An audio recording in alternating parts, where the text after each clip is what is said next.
Ok, bon, bonjour à tous. Donc, on va commencer cet atelier par les ventes du jour. Et parce que beaucoup de gens ne connaissent pas ce que je vais vous montrer, c'est que avoir des informations sur la journée qui se déroule en cours de saisie. D'accord?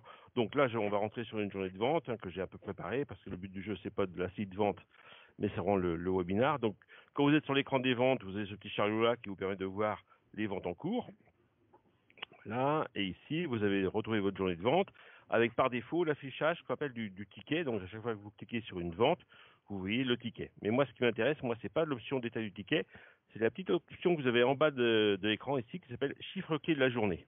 D'accord? Donc, quand vous cliquez sur cette option-là, Bijou 3 vous donne des chiffres. Alors, c'est quoi ces chiffres? Eh ben, premièrement, c'est la marge. Donc, Bijou 3 vous indique la marge que vous avez faite sur votre journée. Alors, cette marge, on la retrouve ici dans le tableau. Et quand je décale ici mon affichage, je retrouve ma marge calculée pour chaque ligne, et lui, donc, il fait le cumul de la marge pour toutes les ventes de Bijou 3, et vous allez dire le coefficient de votre marge. D'accord? Alors, vous voyez qu'ici, on a des articles. Donc, évidemment, la marge sur un article, c'est simple, hein, c'est la différence entre le prix de vente hors taxe et le prix de revient. Donc, ça, c'est défini quand vous saisissez votre article en stock. Pour le SAV, par contre, la marge, elle est, si vous vendez un SAV et que vous n'avez pas renseigné votre prix de revient, eh bien, le SAV va se baser sur un coefficient moyen. Alors là, je vais juste quitter quelques instants le tableau des ventes et je vais vous montrer ces fameux coefficients. Ces coefficients, vous les trouvez dans les paramètres, donc dans Fichier, Paramètres, SAV. Vous avez divers codes en SAV. Raté, c'est pas celui-là, c'est l'autre. Divers paramètres, voilà. Donc vous voyez ici, dans divers paramètres SAV, vous avez le coefficient moyen du SAV. Donc, si vous ne renseignez ni prix de revient, ni aucune autre information, Bijou 3 va se baser par défaut sur ce coefficient pour calculer le coefficient et donc la marge sur vos SAV. Donc, ça concerne tout le SAV, les SAV saisis dans le menu SAV, mais tous les codes réparation aussi. Après, si vous avez renseigné quelque chose, on peut le renseigner aussi au niveau des codes réparation. Donc, tous les codes réparation, ce sont les codes dont vous savez dans Bijou 3 pour les produits que vous ne rentrez pas en stock. Donc, par exemple, ici, si je vais voir mes piles, par exemple, ici, je peux indiquer un coefficient moyen. Actuellement, il est de 2,50, mais on peut très bien le modifier pour l'augmenter un peu plus. Oh, pardon. Voilà, donc sur chaque code SAV, vous pouvez renseigner un coefficient qui sera pris en compte lorsque la vente est faite. Et ce sont ces coefficients-là qui vont servir pour le calcul de la marge.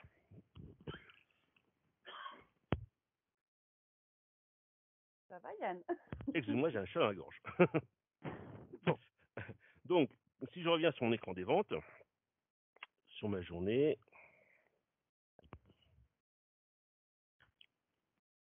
donc toujours dans le chiffre clé de la journée, donc là, je retrouve ma marge. Et là, je retrouve sur chacun de mes SAV le taux de 2,50 avec le calcul de la marge. Grosso modo, comment il fait vous calculez la marge à partir d'un code SAV? Vous prenez le prix de vente TTC que vous multipliez par sur lequel vous retirez la TVA, vous divisez le prix de vente TTC par les coefficients, et la marge entre les deux, la différence entre les deux vous donne la marge. D'accord? Ensuite, donc ça, cette marge-là, c'est indicatif par rapport à votre journée. Ensuite, il vous donner le panier moyen. Donc ici, j'ai une quantité de 1,20 articles. Donc, comment il calcule ça? En tout, j'ai 6 tickets de vente. Vous voyez, vous le dit ici, j'ai 6 tickets de vente. Et dans ma journée, si je regarde, j'ai 5 articles vendus, dont le SAV 1, 2, 3, 4, 5. Voilà. Donc lui, il fait 6 divisé par 5 et ça fait 1,20. D'accord? On ne prend pas en compte la reprise.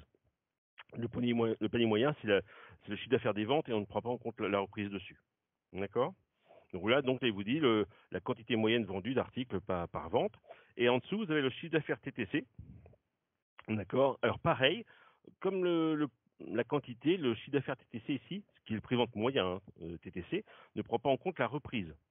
C'est 301,80 plus 89 qui fait 390,80 et divisé par 5 ventes. Et on obtient 78,16. D'accord. Bon, je vous donne l'explication. Après, si jamais vous voulez retrouver ça, je pourrais vous faire un petit topo. Mais ça va vous expliquer comment le calcul est fait. En dessous, on va retrouver donc le nombre de ventes, le nombre de reprises et le nombre de tickets. Donc, vous voyez qu'ici, dans ce tableau-là, un petit rappel, j'ai un chiffre d'affaires TTC de 301,80. L'acompte n'apparaît pas dans ce chiffre d'affaires. D'accord? Puisque là, on ne fait apparaître que les ventes qui supportent la TVA, et donc la compte ne supportant pas la TVA, il ne rentre pas dans le chiffre d'affaires. Donc c'est juste un petit rappel.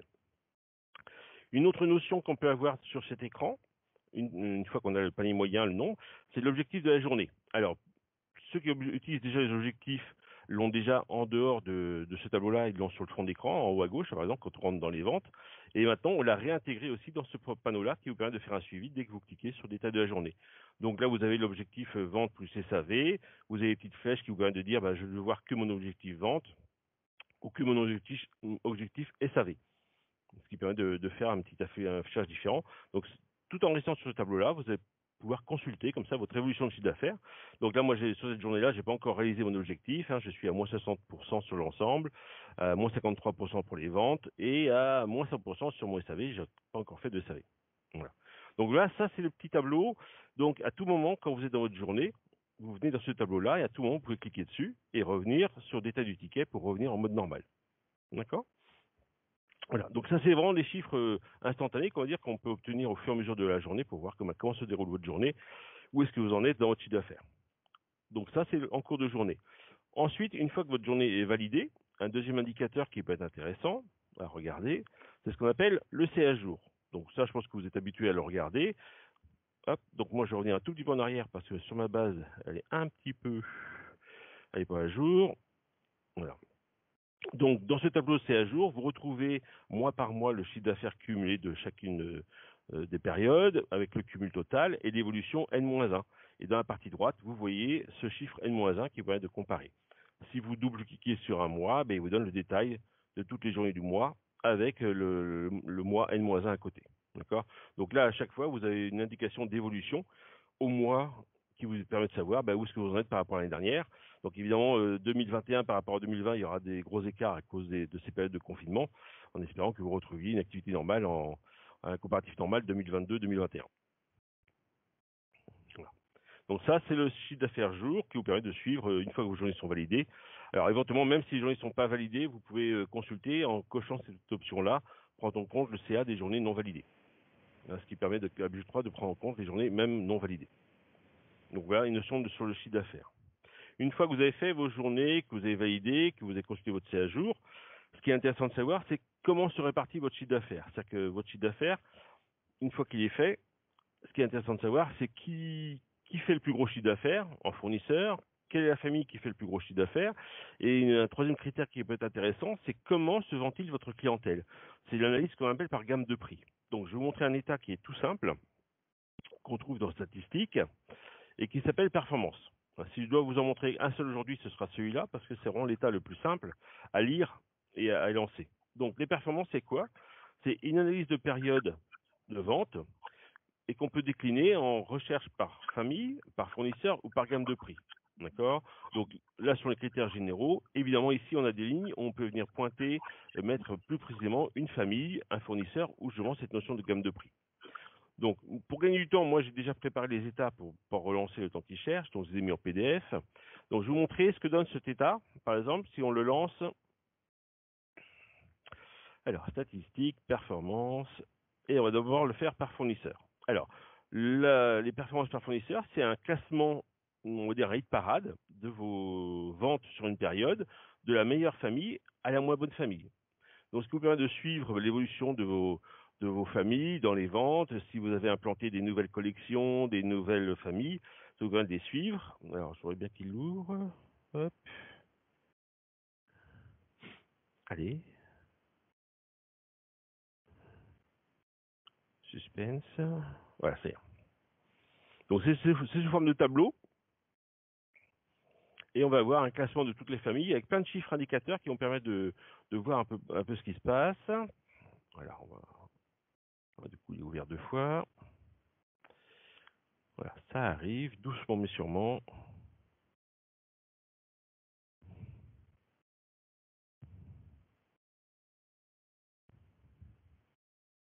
Voilà. Donc voilà l'aperçu du tableau. Donc vous avez les sous-familles. Alors on peut le demander au groupe ou à la famille. Moi j'ai demandé à la sous-famille pour être plus précis. Donc là vous avez le classement de la première famille, deuxième, troisième, jusqu'au moins bonne. À chaque fois donc vous avez la famille avec le libellé. Vous avez le chiffre d'affaires TTC de la période avec l'évolution par la même période N-1. Donc là, je suis légèrement en baisse de 1,3 par rapport sur mon chiffre d'affaires TTC. J'ai le prix de vente moyen pour cette famille 653 et j'ai l'évolution du prix de vente moyen. Donc je suis en baisse sur mon chiffre d'affaires, par contre mon prix de vente moyen a augmenté. J'ai la quantité de vente, donc là j'ai 229 et en évolution quantité, je suis en baisse.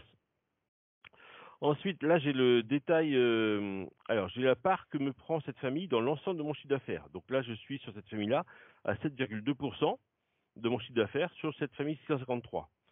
Sur ma deuxième ligne, qui représente 5,4%, au total, je suis à 12,6%. C'est comme ça qu'il faut lire le tableau.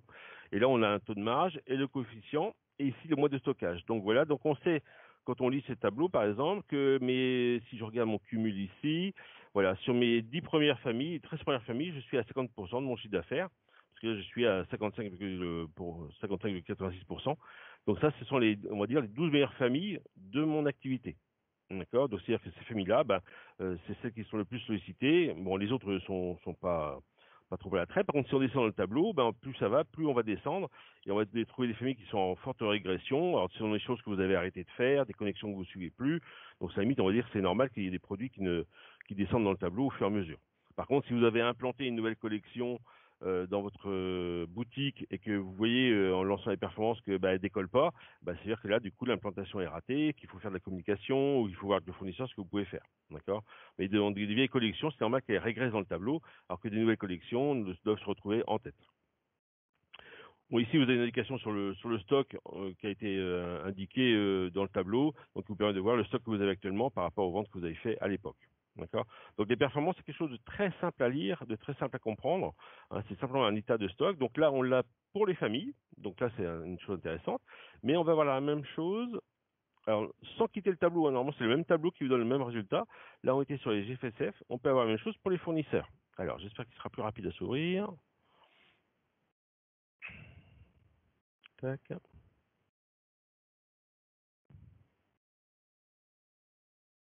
Voilà.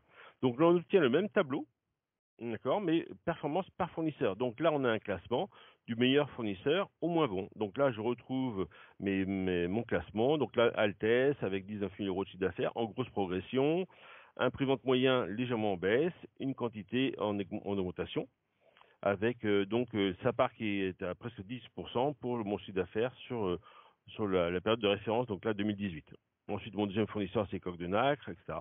Voilà. Donc là, vous retrouvez tous les fournisseurs, en sachant que chez certains, notamment, si vous faites du Pandora, vous verrez que Pandora arrive souvent dans le classement de tête, hein, qui prend une grosse partie de votre activité et de votre chiffre d'affaires. Donc là, les fournisseurs, pareil, ça vous permet de faire un suivi, de savoir où vous en êtes au niveau fournisseur. Et là, on entend, j'ai 50% de mon chiffre d'affaires sur 6 fournisseurs. D'accord. Avec donc Lucas, Robes, Fossil, GL, Coq et Altesse.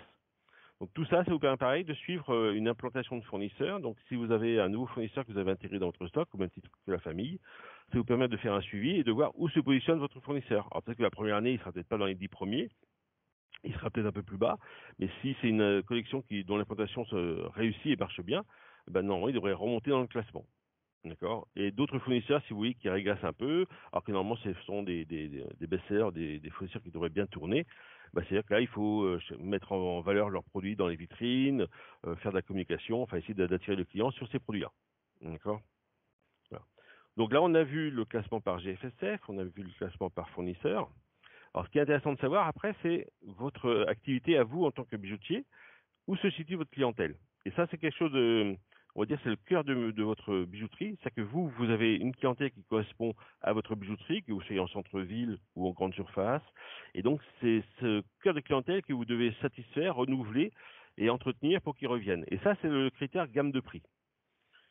Dans Bijou 3, je vous montrerai après, il y a des paramétrages que souvent les gens ne touchent pas, qui sont les gammes de prix. Et donc, on a découpé les prix de vente en gamme de prix. Et donc, Bijou 3 va se baser sur ces gammes de prix pour vous dire où se situe votre clientèle. Donc là, moi, grosso modo, j'ai une clientèle qui se situe, on va dire, en entrée de gamme, parce que c'est les premières gammes de prix, de moins de 77, 152, 153, vous voyez, elles sont vraiment dans l'ordre croissant, hein, à part sur les dernières. Donc, on a ce qu'on peut dire l'entrée de gamme, la moyenne de gamme et le haut de gamme. D'accord. Bon, plus on monte, là, on n'a pas trop de haut de gamme, on a plus de moyenne de gamme. Mais là, c'est-à-dire que la photo de répartition de mon chiffre d'affaires par gamme de prix, c'est ces clients-là. Vous voyez que, par exemple, je retrouve ici mon pourcentage de chiffre d'affaires. Et ben déjà, ma première gamme de prix est à 55% de mon chiffre d'affaires. Donc, c'est-à-dire que mon cœur d'activité, c'est l'entrée de gamme. C'est-à-dire que ma clientèle, moi, c'est de 77 à 152 jusqu'à 305, on va dire, et que c'est vraiment mon cœur d'activité. Donc, c'est-à-dire que si jamais je prenais des décisions commerciales qui affectaient mes gammes de prix, ma clientèle risquerait de ne pas me suivre.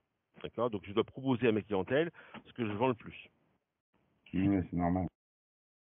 Voilà. Donc là, on voit bien, moi, 77 à 152. Donc, toujours avec, on retrouve les mêmes ventilations, le chiffre d'affaires, l'évolution du chiffre d'affaires, le prix vente moyen, l'évolution, la quantité et l'évolution en quantité. D'accord. Donc, ces gammes de prix, voilà, elles peuvent être éventuellement reparamétrées, d'accord, mais elles sont un très bon facteur de votre clientèle, de la répartition de votre clientèle. D'accord. Donc c'est là-dessus qu'il faut travailler et quand généralement on ne change pas de clientèle comme ça. C'est-à-dire que on peut pas dire tiens du jour au lendemain je vais passer de mon entrée de gamme à mon haut de gamme ou milieu de gamme.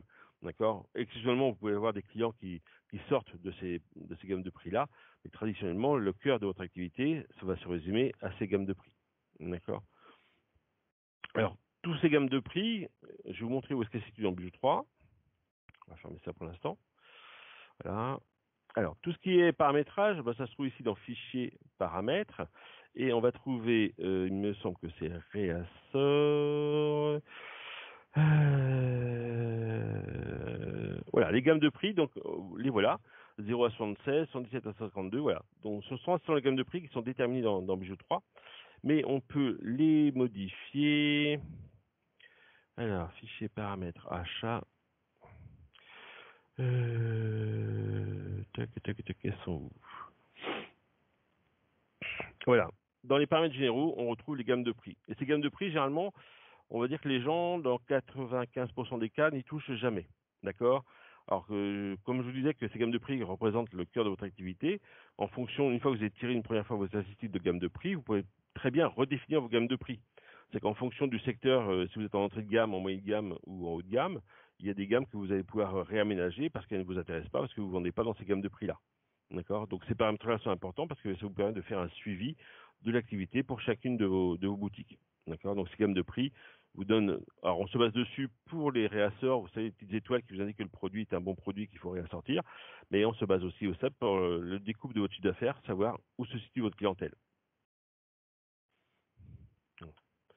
Donc les statistiques, voilà, les performances, vraiment c'est un état, on va dire, primordial que vous pouvez faire au trimestre, au mois, tous les 6 mois pour faire un suivi de vos événements et de tout ce qui se passe dans votre boutique. Et elles sont très simples à lire. Hein. Donc vraiment n'hésitez pas à le faire. Vous pouvez le faire en PDF comme moi j'ai fait, comme ça vous permet de faire un historique et de les rappeler facilement pour les consulter et de voir ce qui se passe. Bonjour. Donc, oui. Moi, juste une question. Il faut recalculer les données statistiques. Oui, tous les mois. C'est-à-dire que là, dans le menu statistique ici, vous avez un recalcul, d'accord, qui vous dit que le dernier recalcul là a été fait fin janvier 2021, ce qui est normal, c'est le dernier mois terminé. Donc là, là on est en février, donc dès qu'on va basculer en mars, ce recalcul il faut le faire parce qu'il y a des cumuls qui sont pré-stockés et donc qui permettent d'avoir des bons chiffres dans les statistiques. Et là, il faut le faire avant, voilà, surtout en changement de mois, en début de mois, faut le faire tout de suite le recalcul pour pouvoir avoir un mois tranquille sans qu'il nous le repropose quand on rentre dans les menus. C'est un petit traitement, alors ce sont les bases sur l'ordinateur qui prend entre 5 à 10 minutes, un quart d'heure, mais vous le faites une fois pour le mois et c'est terminé. Après, il vous embête plus. Voilà. Donc, hop là, voilà. Statistique, voilà. Donc là, recalcul de données, vous le faites une fois en début de mois et c'est fait, vous êtes tranquille. Donc là, on est allé voir les performances. Donc je vous disais vraiment, le but de la statistique, il faut que ce soit simple à lire, simple à interpréter. Pour moi, les performances, c'est vraiment un état, on va dire, basique et très simple à lire. D'accord? Vous ne risquez pas de vous tromper à interpréter le tableau par rapport à d'autres tableaux. Si vous devez suivre aussi votre activité, on va dire que ici, dans commande et réassort, vous avez un autre état qui vous permet de suivre votre activité et surtout d'entretenir votre stock par rapport à votre boutique. Ça s'appelle les meilleures ventes. Alors, un autre état très simple, hein, on va faire un hit parade, un peu comme dans les performances, on fait un hit parade des ventes. Voilà, donc là, moi je vais prendre une période de vente, hop, Alors, je vais pas prendre celle-là parce que là-dessus, j'ai rien. Voilà. Si je prends une période de vente à analyser, je vais lui demander, je vais lui mettre aucun critère. Donc là, si je lance ça, il va me faire un classement de mes ventes sur cette période-là, de la meilleure vente à la moins bonne vente. D'accord? Donc, toujours répartition un peu de votre chiffre d'affaires, en sachant, ça devrait se recouper avec les performances sur les familles et on devrait retrouver les articles qui sont le plus souvent vendus. Et le pendant de ce tableau-là, ce qui est intéressant, c'est que dans ce tableau-là, on va voir donc les références les plus vendues et souvent on va voir aussi les anomalies de stock. C'est-à-dire que vous avez quelquefois des références très vendues, mais qui n'ont plus de stock. Donc, ce tableau sert aussi à mettre en évidence des anomalies. Le but du jeu, quand vous rentrez dans la marchandise, c'est de la vendre. Une fois qu'elle est vendue, et si elle se vend bien et rapidement, en dehors des commandes clients, c'est de recommander pour réassortir. Et là, souvent, en clientèle, quand on montre ce tableau-là, on met en exergue des anomalies parce qu'il y a des références qui se sont vendues X fois et dont le stock n'a pas été renouvelé. Alors après, ça peut être, on essaie de trouver l'origine, des explications, et puis on explique au client qu'il faut, par ce menu-là, essayer d'entretenir régulièrement le stock et de reproposer, donc de faire du réassort sur les produits qui vendent le plus. D'accord? Donc là, il nous affiche ça tout de suite. Pour ceux qui font déjà le réassort hebdomadaire, ça c'est un complément du réassort hebdomadaire. Comme son nom l'indique, le réassort hebdomadaire sert à faire un entretien du stock à partir des ventes. Donc on le fait à la semaine, à la quinzaine, pour dire je recommande tout ce que j'ai vendu. Là, c'est un état qui va être d'un niveau supérieur, qu'on va lancer sur une période plus longue. Ça peut être le mois, le trimestre ou le semestre. Et ça permet de voir si on n'a pas des trous dans la raquette si on n'est pas passé à côté de produits qu'on n'aurait pas vu avec le réassort. D'accord?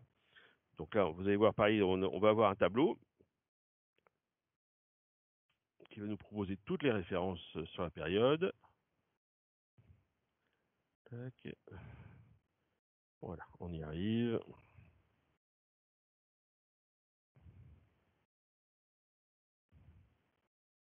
Voilà, hop.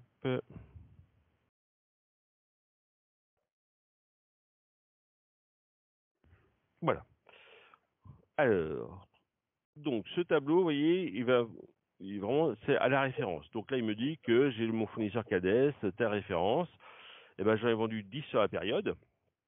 D'accord. Là, j'ai encore du stock. Par contre, là, vous voyez en dessous, sur la deuxième ligne, j'ai des références que j'ai vendues 8 fois. Par contre, je n'ai plus de stock. Donc ça, c'est le cas typique des anomalies qu'on peut trouver sur un stock. Et donc là, il faut aller voir pourquoi on a arrêté de passer commande ou de faire réassort ou pourquoi on a un trou de stock dans cette référence-là. D'accord? Parce que tout ça, évidemment, ça concourt à un article qui se revend si vous ne le reproposez pas à la vente, c'est les ventes que vous ne faites pas. Alors, je ne peux pas vous garantir que si vous le recommandez, vous allez le revendre, mais c'est le but de ce tableau statistique, c'est de vous aider à prendre de bonnes décisions de réassort pour compléter justement les produits qui se vendent beaucoup. Alors après, entre-temps, c'est vrai qu'il peut y avoir des arrêts de collection, il peut y avoir d'autres motifs que vous connaissez, mais voilà, mais Bijou 3, lui, vous propose et vous disposez. Voilà. Yann? Oui. Oui. On a une question, du coup, j'en profite, je vois Oui. que comme ça met un petit peu de temps pour générer le tableau. Peut-on faire les performances sur un même tableau? Donc 1 mois, 3 mois, 6 mois, par exemple. Question de la bijouterie Cantaloupe. 1 mois, 3 mois, 6 mois. On peut choisir les dates. C'est-à-dire que moi j'ai Oui, pris sur un, ce que tu disais. voilà, j'ai pris sur un an, mais on peut très bien faire une période plus courte, hein, tout à fait. Hein. Là, par habitude, moi je prends souvent un an parce que c'est une évolution, mais on peut le faire au semestre, au trimestre. On peut modifier la date d'analyse. Hein. C'est pas forcément à l'année. Hein. D'accord. Est-ce que ça vous convient comme réponse? Ouais, c'est compliqué avec les outils de chat. Alors, vous avez aussi un outil qui vous permet de prendre la parole et je crois que Monsieur Saez veut prendre la parole. Donc, vous pouvez réactiver votre micro si vous voulez, Monsieur Saez, ou je vais le faire. Attendez, je sais pas. Ah, c'est bon. C'est Oui, bon. je voulais simplement poser une question Oui. sur ce tableau. Est-ce qu'on peut passer des commandes directement de ce Voilà. tableau? Alors, ça c'est la chose que j'ai pas encore dite, mais voilà, j'allais y arriver. Eh, Non seulement pardon, c'est un tableau d'analyse, qui vous dit ce que vous avez réellement vendu, ce qui vous reste en stoc, mais l'avantage c'est qu'ici vous allez pouvoir passer commande. C'est-à-dire que quand ils m'ont rendu la main, ici dans la colonne NP, on peut mettre une quantité à passer, et à partir de cette colonne-là, on va déclencher une commande fournisseur. Tout à fait. D'accord. C'est pour ça d'ailleurs qu'on le trouve dans le menu commande réassort et non statistique. l'état statistique, c'est tout ce que vous trouvez dans statistique, c'est des statistiques figées, c'est-à-dire qu'elle vous donne un résultat à analyser, mais vous ne pouvez pas intervenir dessus, vous ne pouvez pas transférer une commande. Alors que les états que vous trouvez dans commande et réassort, ça peut être des états d'analyse et aussi des états de commande, comme le réassort hebdomadaire monomag, le réassort multimag, ou alors les meilleures ventes. D'accord? Donc c'est entre les deux états, la grosse différence c'est ça. Là, on analyse dans statistique, on analyse et c'est figé. Donc commande et réassort, les différents états que vous avez, vous pouvez analyser et passer commande. Ok. Voilà. Donc là, il mouline un peu. Voilà, l'ordinateur n'est pas très puissant puis la base. Voilà, mais le but du jeu, ouais, c'est ça de dire ici, voyons, si je mets 1 ici et que je fais entrer, bah, il va me déclencher une commande pour ce produit. Bonjour. Bonjour. Vous m'entendez? Oui. Oui, je t'entends, oui. Oui. Je voulais juste savoir, quand on passe commande, comment que ça se passe? Le fournisseur est directement au courant ou comment Alors, ça se passe? là, c'est une étape intermédiaire. C'est que là, moi, à partir de ce tableau-là, je déclenche une commande fournisseur.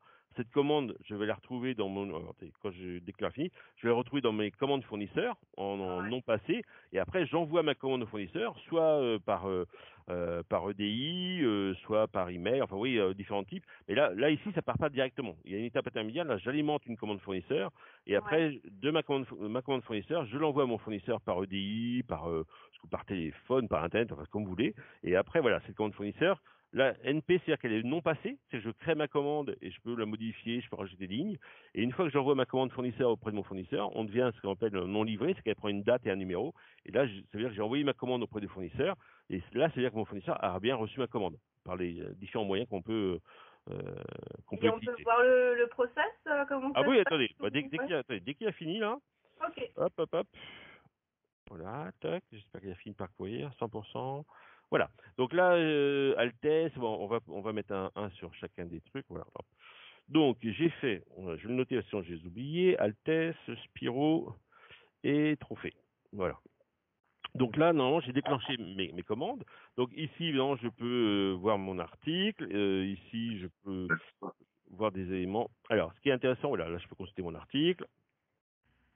Et ici, donc, je peux voir la mosaïque, je peux imprimer, et surtout ici, je peux avoir accès à mes commandes fournisseurs. D'accord? Je peux quitter mon écran pour aller sur commande de réassort et commande fournisseur. Et sinon, directement ici, je peux aller sur commande des fournisseurs. Voilà. Donc, du coup, là, j'ai une commande, vous voyez, non passée. Donc, commande Altesse, donc elle est non passée. Donc, à l'intérieur, j'ai 4 articles. Et cette commande fournisseur, bah, après, je vais l'envoyer à mon fournisseur. Alors, après, je clique sur l'imprimante.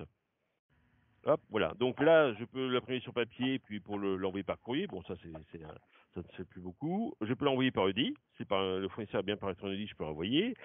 Si le fournisseur n'a pas d'EDI, mais qu'il a une adresse mail, je peux l'envoyer la commande en pièce jointe avec un PDF. On peut dire, je crois qu'on a passé la commande par téléphone.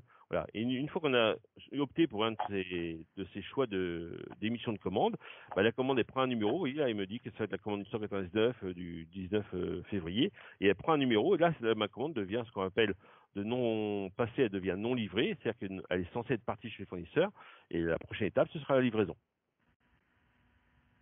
Ok. OK? Ouais. C'est toujours ça. Dans Budget 3, même quand on parle des commandes clients, par exemple, quand on transforme une commande client en commande fournisseur, on alimente une commande fournisseur, ça ne part pas directement chez le fournisseur. Il y a toujours l'étape après, il faut venir dans la commande fournisseur et on la transmet au fournisseur. Yann, pour Oui. compléter, madame ou monsieur Mornier, pardon, je ne sais pas qui, je ne sais pas si c'est monsieur ou madame, ça va créer une commande pour chaque référence d'un fournisseur ou ça cumule des références dans une même commande? Alors, ça cumule les références pour les mêmes fournisseurs. C'est-à-dire que là, si je fais 10 lignes, 10 fois des lignes sur Altesse, j'aurai une commande non passée pour Altesse, j'aurai une commande non passée pour Spiro, et ainsi de suite. Ça regroupe toutes les références sur la même commande, tant que la commande est en non passé. C'est tout bon? Voilà. Monsieur et madame Mornier, c'est tout bon pour vous?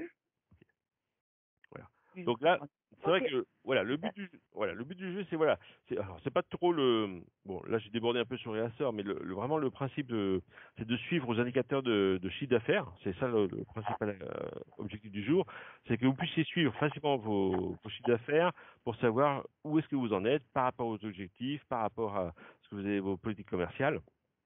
Donc là si je reviens sur mon tableau de bord ici, 18.2, eh ben, les chiffres clés de la journée, voilà. Ça, c'est le premier niveau d'indicateur. Si vous savez les objectifs, eh ben, vous aurez vos indicateurs d'objectifs qui vont le faire, d'accord, qui vont dire où est-ce que vous en êtes. Alors, évidemment, là, ce que je disais, le comparatif va être compliqué entre 2021 et 2020 à cause de la période de confinement, d'accord. Donc, vous aurez des objectifs qui sont peut-être pas forcément justes, parce que du coup, vous ne pourrez pas faire une évolution par rapport à une -1 parce que vous n'avez pas de chiffre d'affaires. Voilà, mais ça vous avez l'indicateur de réalisation de chiffre d'affaires. Et puis là, donc, les indicateurs de marge et de panier moyen. Voilà. Donc, par rapport à ces différents indicateurs, qu'est-ce que je pourrais vous dire? Donc, la manière de calculer. Est-ce qu'il y a des gens qui, par rapport à ces, par exemple, aux objectifs, est-ce que tout le monde se sert des objectifs ou pas?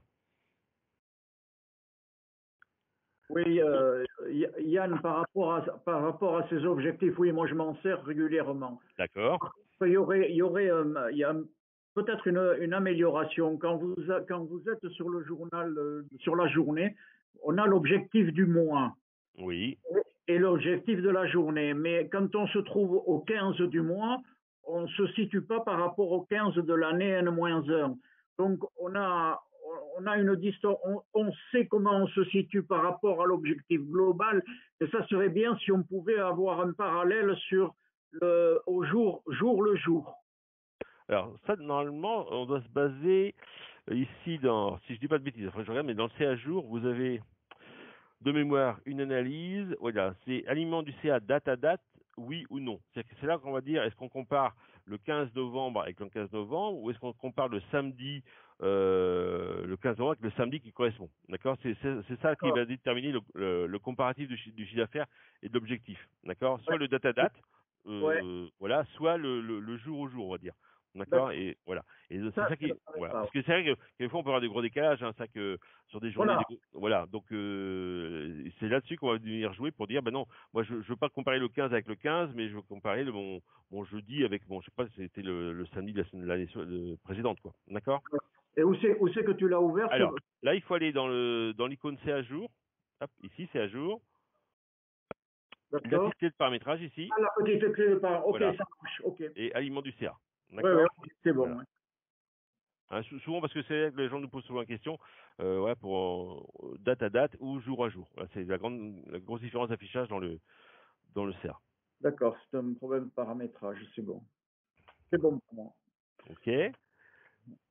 Donc les coefficients pour les SAV, ça c'est important, en sachant que pour ceux qui gèrent le SAV, je vais vous montrer justement une notion par rapport à cette marge. Quand vous gérez le SAV, on va prendre n'importe lequel. Voilà. Quand on gère vraiment le SAV, vous avez ici la possibilité sur un SAV de saisir le prix de revient, donc combien vous facture votre sous-traitant, et ici de mettre le montant de votre réparation.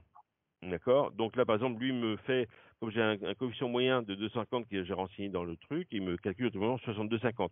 Mais je peux très bien mettre 75.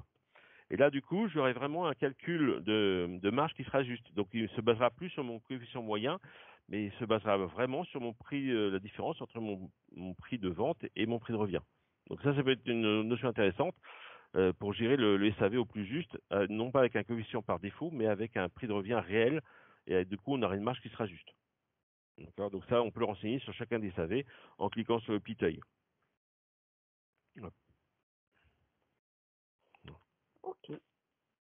Alors, je vais ouvrir le micro à quelqu'un.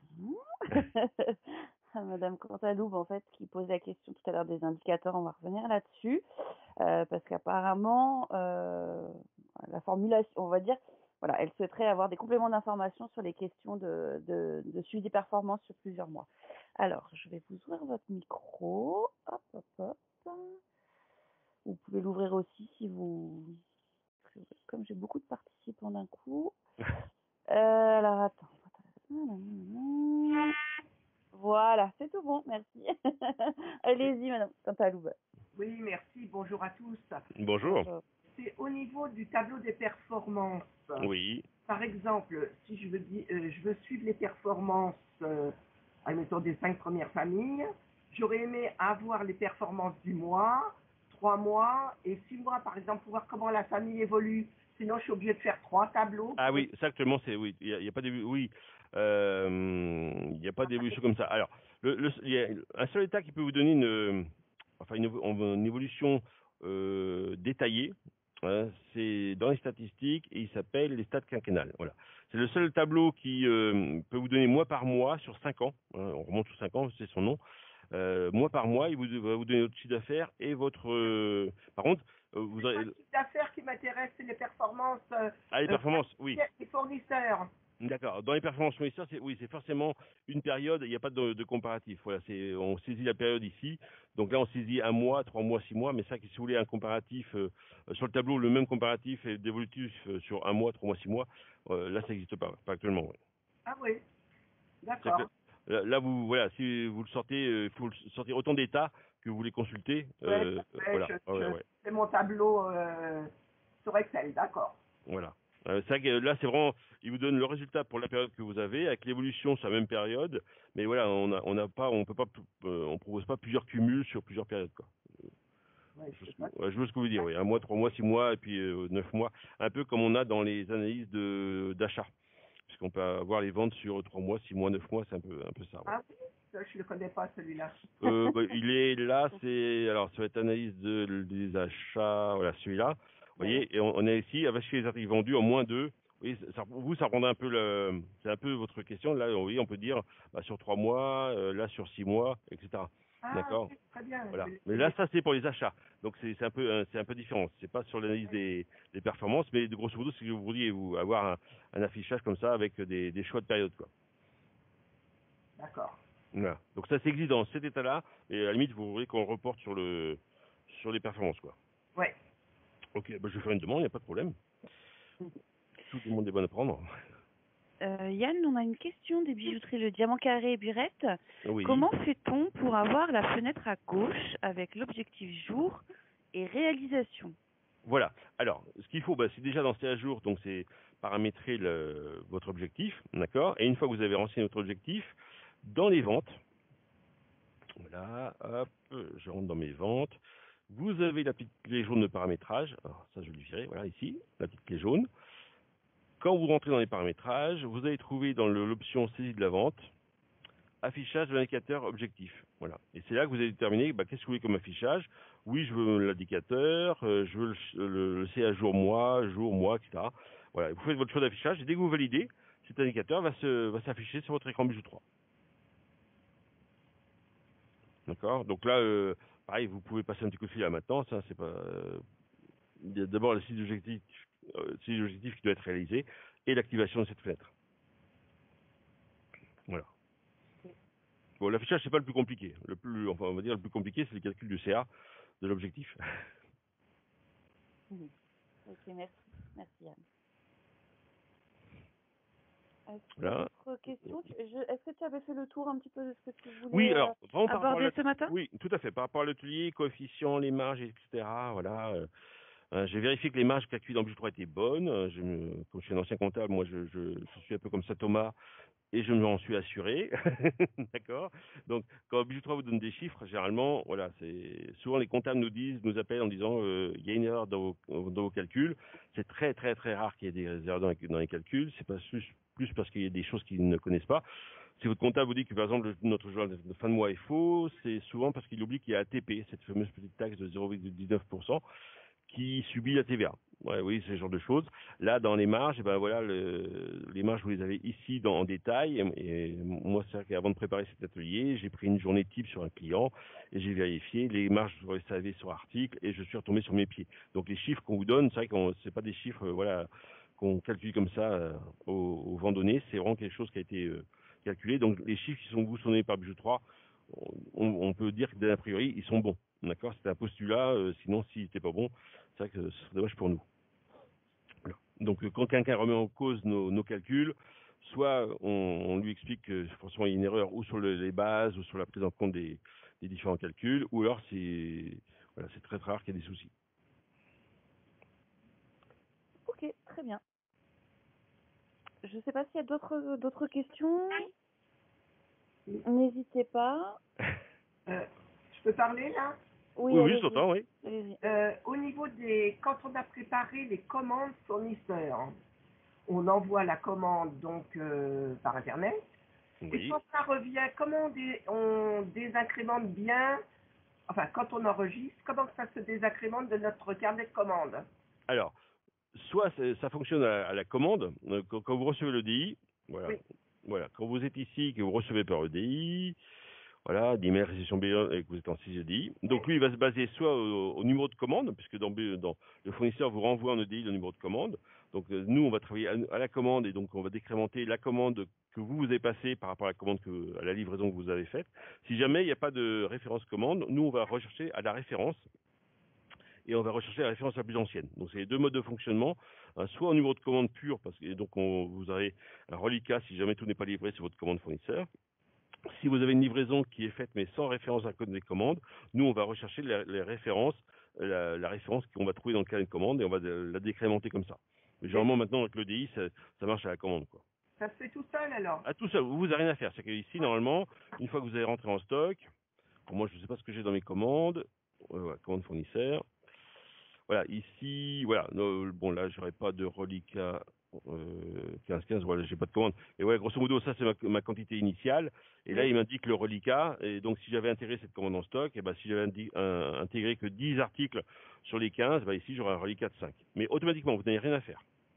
Oui, il reconnaît Oui, tout à fait. les références. Alors, il lit d'abord à la référence de la commande, c'est-à-dire que le fournisseur, quand il vous envoie le bon livraison, il dit référence de votre commande 136, donc là, du coup, Bijou 3, il sait qu'il va aller décrémenter la commande 136. Si jamais il ne fait pas référence à ce numéro de commande, lui, il va aller voir dans les commandes et il va chercher les références, c'est-à-dire qu'il va se dire, voilà, je rentre en stock cette référence-là, donc c'est la première que je trouve dans mon carnet de commande, dans les commandes de ce fournisseur, donc je la mets à jour. Voilà, c'est les deux modes de lecture qu'on a pour gérer les reliquats sur les commandes. Ok, merci.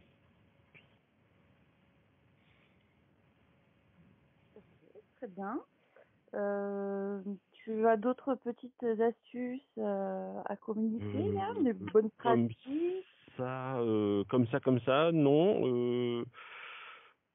Par rapport au thème de la journée, je dirais que l'essentiel a été dit. Après, n'hésitez pas, souvent, si vous avez des choses que vous voulez voir par rapport à votre base Bijou 3, par rapport aux statistiques et autres, n'hésitez pas à appeler la maintenance si vous avez des questions et par rapport à votre cas précis à vous, si vous voulez voir des choses ou avoir des explications sur des choses bien précises ou des choses que vous ne comprenez pas dans votre base, quoi. D'accord?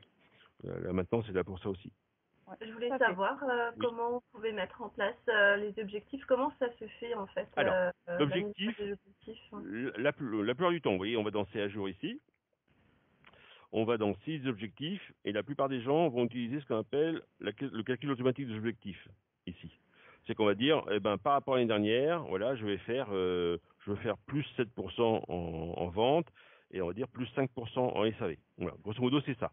J'ai rarement vu des gens se faire un tableau Excel à la main puis reporter manuellement chaque objectif jour par jour. Donc on utilise cette fonction automatique. Alors en sachant qu'on a eu une demande qui a été faite en début d'année, c'est-à-dire qu'évidemment ici si vous mettez 10% par rapport à 2020, d'accord, là il va calculer mon objectif pour 2021 à partir de 2020.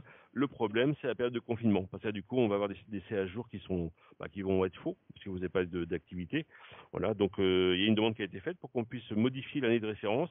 C'est qu'on calcule un objectif 21 non pas à partir de 2020, mais à partir de 2019. C'est qu'on saute l'année 2020. Voilà. Donc ça c'est en cours d'étude. C'est vrai que selon l'objectif, il n'aura pas beaucoup d'intérêt puisque mars et autres, c'était fermé, donc il n'y aura pas de chiffre d'affaires. Voilà. Et c'est tout simple. Ça se fait directement par le objectif, la saisie automatique. Alors pour ceux qui sont multimag, ça se fait à la centrale pour tous les magasins et ça passe dans les transferts. Ok. Voilà. On a répondu à votre question? Parfait. Oui. Super.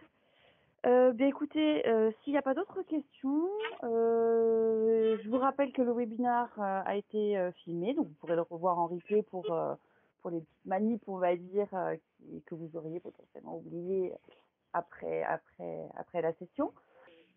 Merci en tous les cas à tous d'avoir été présents. Merci de participer à nos webinaires. Et puis si vous avez également des sujets sur lesquels vous souhaitez que vous souhaitez qu'on aborde lors d'un webinaire, n'hésitez pas, je vous enverrai, on a fait un petit formulaire dédié, je vous enverrai le lien, n'hésitez pas à nous en informer ou à nous écrire un mail directement. Merci Yann pour le temps que tu nous as accordé. Bonne journée à tous. Très très bonne journée à tous, bon courage et à bientôt. Merci à vous. Merci. Au Bientôt, revoir. au revoir.